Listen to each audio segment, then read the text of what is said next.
On the night of July 26, 1942, deep behind Axis lines in the Egyptian desert, a column of 18 heavily armed Willys jeeps drove directly toward the sprawling German airfield of Sidi Haneish, and they did it with their headlights switched on. By every metric of conventional military doctrine, driving a loud, illuminated convoy straight into a heavily guarded Luftwaffe base should have resulted in immediate detection and total annihilation. It was a tactical absurdity, yet instead of driving blindly into a trap, this rogue unit was about to execute a raid that would fundamentally rewrite the rules of desert warfare. How exactly did a handful of British commandos navigate hundreds of miles through the unforgiving, featureless Sahara to strike at the logistical heart of Erwin Rommel's Afrika Korps? The central question is not just how they penetrated so deeply behind the front lines to destroy a vital fleet of transport aircraft, but how they managed to slip away into the darkness before the Axis guards could mobilize an effective response. For decades, post-war mythology has painted these men as invincible swashbucklers, thriving on pure daring. But the reality of the early Special Air Service was far more grounded in harsh mechanical limits, desperate supply constraints, and cold calculations. This success at Sidi Haneish was not born from a sudden flash of tactical genius, but from brutal trial and error. To understand how they achieved such overwhelming localized superiority that night, we have to strip away the legend and look backward. We must examine a disastrous early experiment with airborne drops, a catastrophic mission that nearly wiped out the unit before it even began. It was a failure so profound that it forced the SAS into a radical evolution, abandoning parachutes entirely to forge modified desert vehicles into a devastating, highly mobile new weapon system. By the summer of 1942, the situation for the British 8th Army was not just precarious, it was a matter of total, systemic survival. Erwin Rommel's Panzerarmee Afrika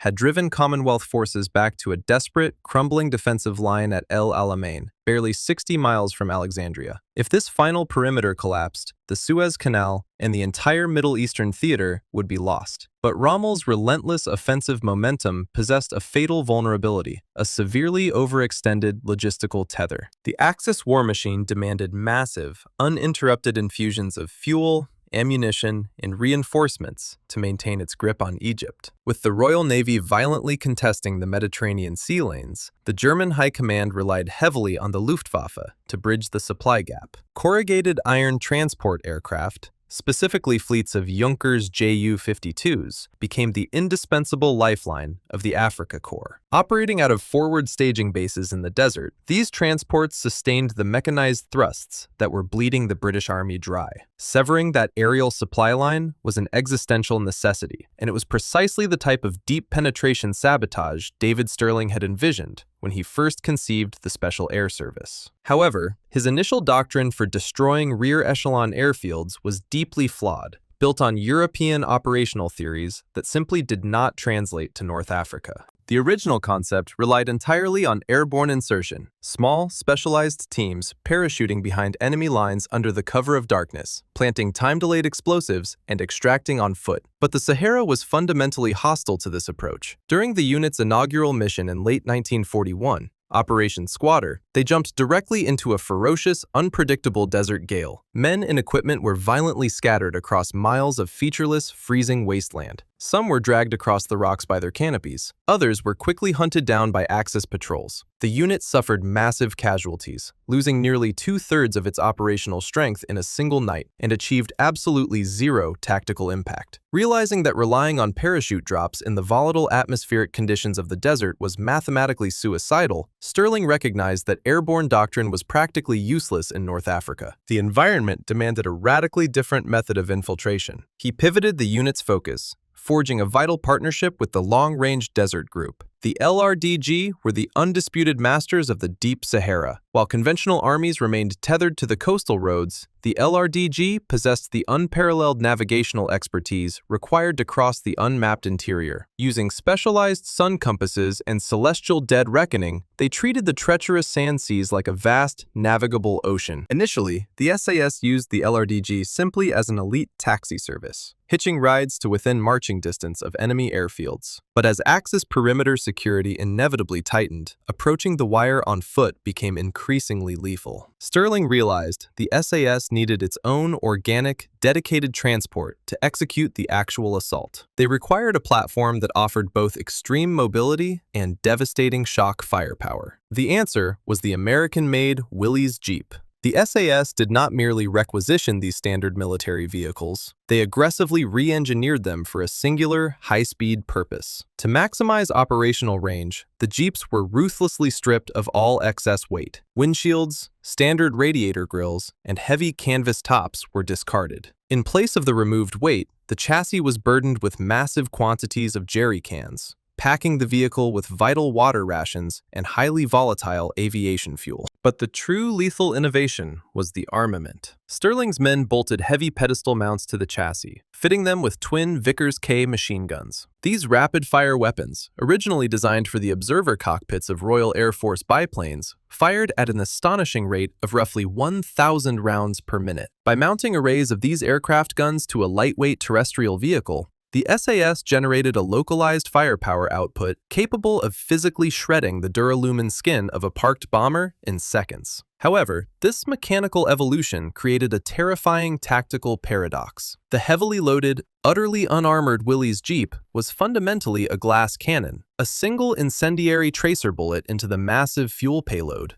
or a concentrated burst of return fire from a fortified sentry position, would instantly transform the vehicle into a fatal, inescapable inferno. This created a fragile, hyper-lethal mobile platform whose effectiveness was entirely dependent on maintaining the absolute element of surprise against a heavily mechanized, deeply entrenched enemy. If the German airfield guards were given even 30 seconds of warning to elevate their flat cannons and man their machine gun nests, the unarmored raiding column would be pulverized before they even crossed the perimeter wire. This high-risk, motorized doctrine was now about to be put to the ultimate test. Navigating hundreds of miles through the merciless deep desert, Stirling's highly specialized force was bearing down on a vital Axis staging base packed with Stuka dive bombers and the indispensable Ju-52 transports. Crossing the final stretch of the desert toward Sidi Haneish required absolute, flawless precision. There were no landmarks, no roads, only the vast, ink-black void of the Sahara at night. The convoy of 18 heavily modified Willys Jeeps had to rely entirely on dead reckoning, navigating by compass bearings, odometer readings, and the stars. The margin for error was virtually non-existent. Arriving even a few miles off course, or falling behind schedule by just a single hour, carried a fatal consequence. If the sun rose before they could complete the strike and retreat deep into the interior, the unarmored raiding column would be hopelessly trapped behind enemy lines. In the harsh daylight of the open desert, completely devoid of natural cover, they would become easy prey for the very dive bombers they were sent to destroy. By late evening, the column reached the final staging area, just a few miles from the suspected coordinates of the airfield. To maintain the fragile element of surprise,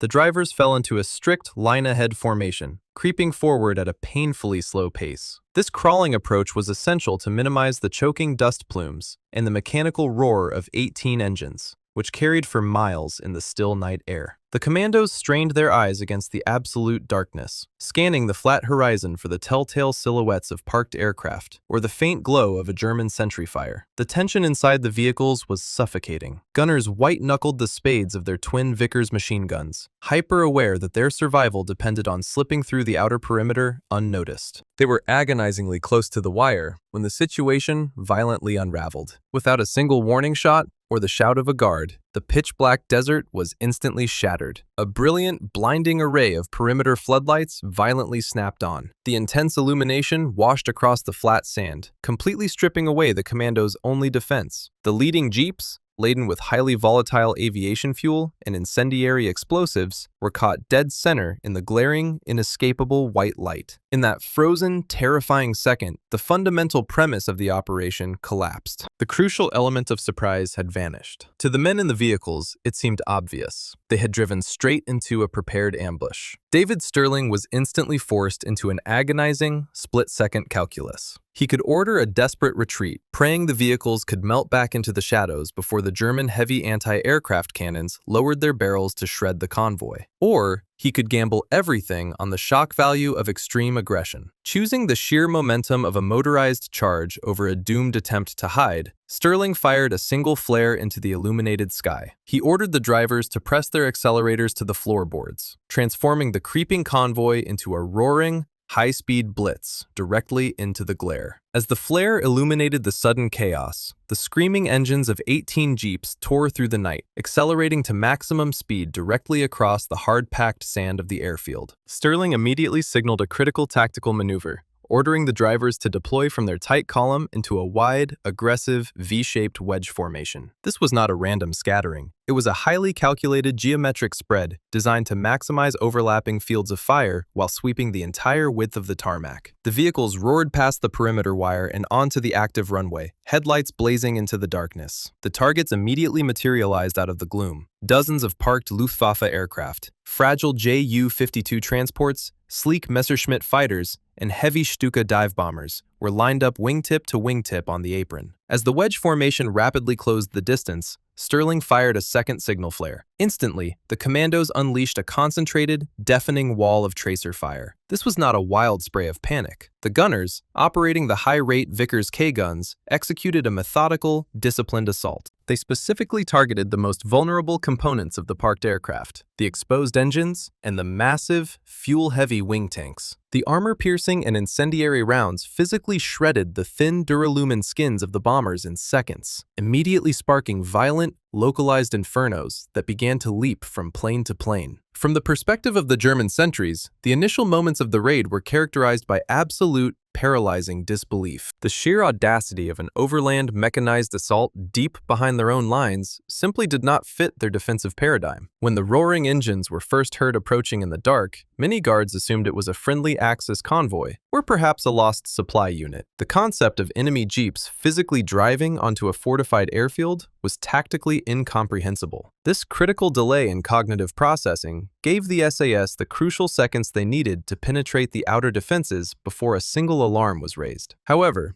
as the first transport planes exploded into towering pillars of fire, the German garrison violently shook off their underestimation. Sirens began to wail across the base, and heavily armed guards scrambled from their barracks. The base possessed formidable anti-aircraft batteries, heavy 88mm flat guns, and rapid-fire 20mm cannons, capable of obliterating the unarmored jeeps. But the German gun crews immediately faced a fatal geometric flaw in their defensive setup. Their heavy anti-aircraft weapons were designed to track targets high in the sky. As the gunners desperately cranked the elevation wheels to aim at the ground, they found that the heavy barrels simply could not depress low enough to track the fast-moving vehicles driving frantically beneath their firing arcs. The jeeps were moving too fast, and they were too close. The raid rapidly escalated into a highly orchestrated blitz of deafening noise and kinetic energy. For barely 15 minutes, the airfield was transformed into a chaotic, high-speed kill zone. The jeeps wove erratically between the rows of burning aircraft,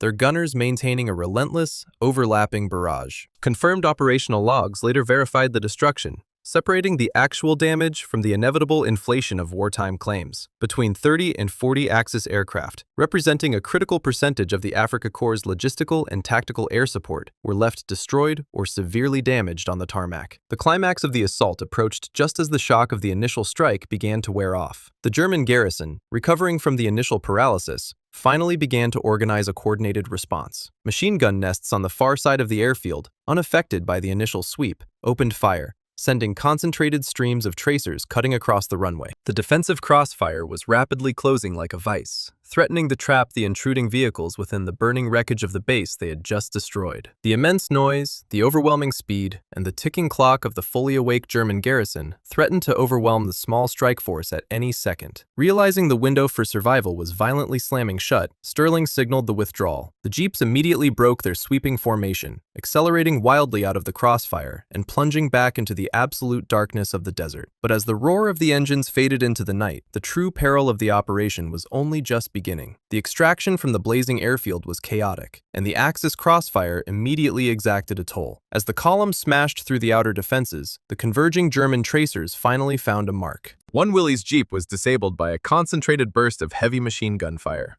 claiming the life of a commando and forcing the survivors to abandon the wreckage on the sand. It was a brutal, instant reminder that their localized superiority was violently evaporating. Behind them, the burning husks of over 30 aircraft painted the night sky in a brilliant, violent orange, clearly marking the coordinates of the disaster for miles in every direction. The German high command was no longer paralyzed by the audacity of the attack. They were furious. Radio networks and telephone lines buzzed across the sector as the garrison broadcasted the alarm. The fragile element of surprise, the absolute foundation of David Stirling's motorized doctrine, was now permanently extinguished. The raiders were accelerating back into the vast emptiness of the Sahara, but the operational reality had fundamentally shifted. The deep desert, which had acted as an impenetrable cloak during their approach, was about to transform into their greatest tactical liability. The commandos were now engaged in a ruthless mathematical equation, measured against an unyielding clock, the rotation of the Earth. Every mile they put between themselves and the burning tarmac was a frantic race against the impending sunrise. In the pitch blackness, a stripped-down Jeep is a ghost, but under the harsh, unyielding glare of the daytime sun, the flat, featureless terrain of the North African desert offers absolutely zero natural cover. There are no forests, no deep ravines,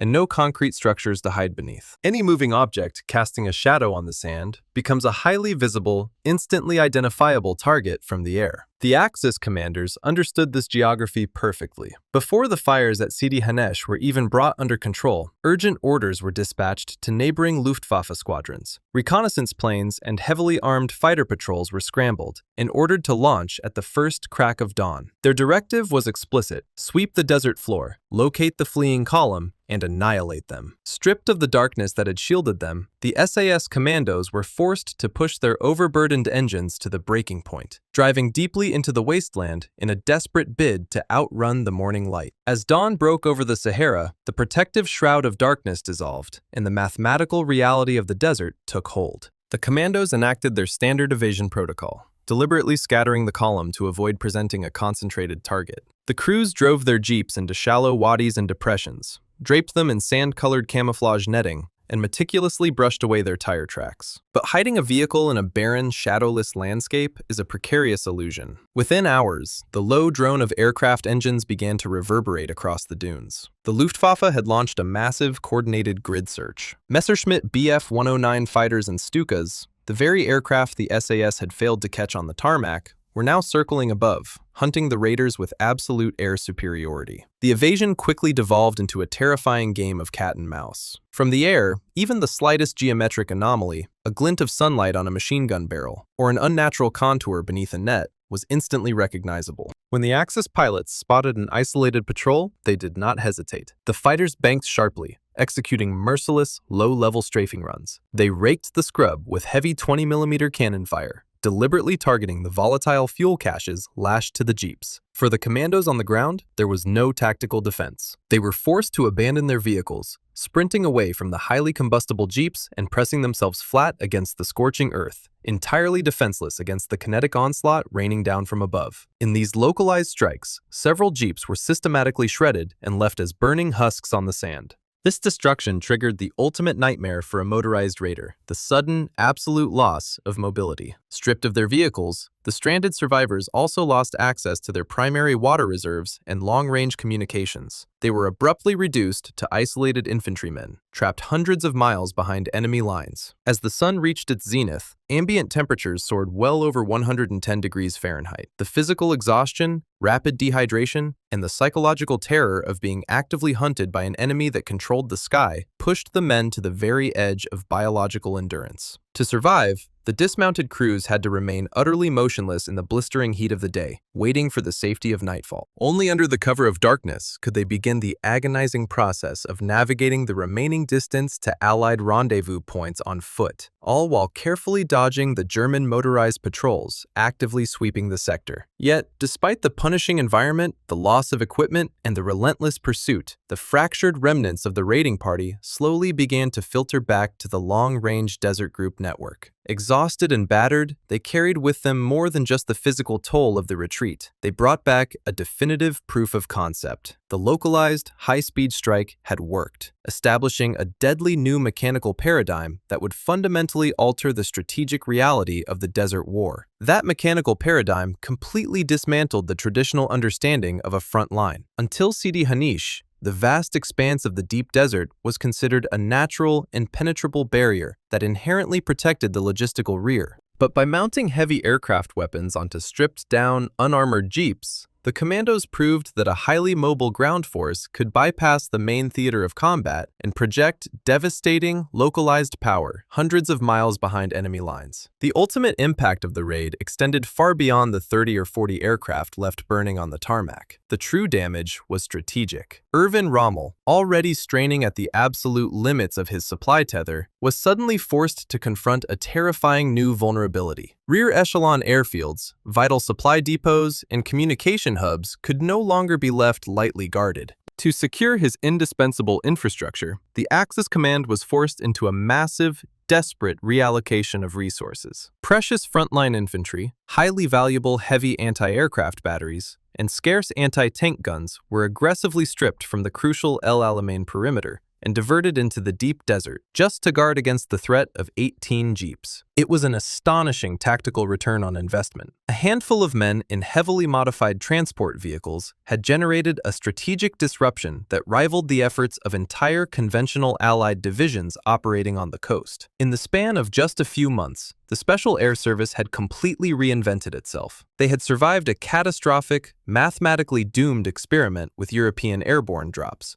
abandoning their parachutes entirely to embrace the harsh realities of the Sahara. Out of desperate supply constraints and brutal trial and error, an improvised, high-speed motorized strike force was born. The tactics refined on the dark tarmac of Sidi Haneish did not just temporarily cripple the Afrika Korps. They laid the foundational doctrine for mechanized special operations, a rigid blueprint of deep infiltration and overwhelming shock firepower that remains at the core of elite military strategy today. Ultimately, the burning runway at Sidi Haneish shattered the illusion of a secure rear echelon, forever changing how modern armies protect their most vital infrastructure. By abandoning their parachutes and bolting heavy aircraft guns to stripped-down vehicles, David Stirling's commandos proved a terrifying new reality. In the vast, unpredictable theater of mechanized warfare, the most catastrophic threat to an army's survival does not always drop silently from the night sky. Sometimes, it switches on its headlights, hits the accelerator, and drives straight through the front door.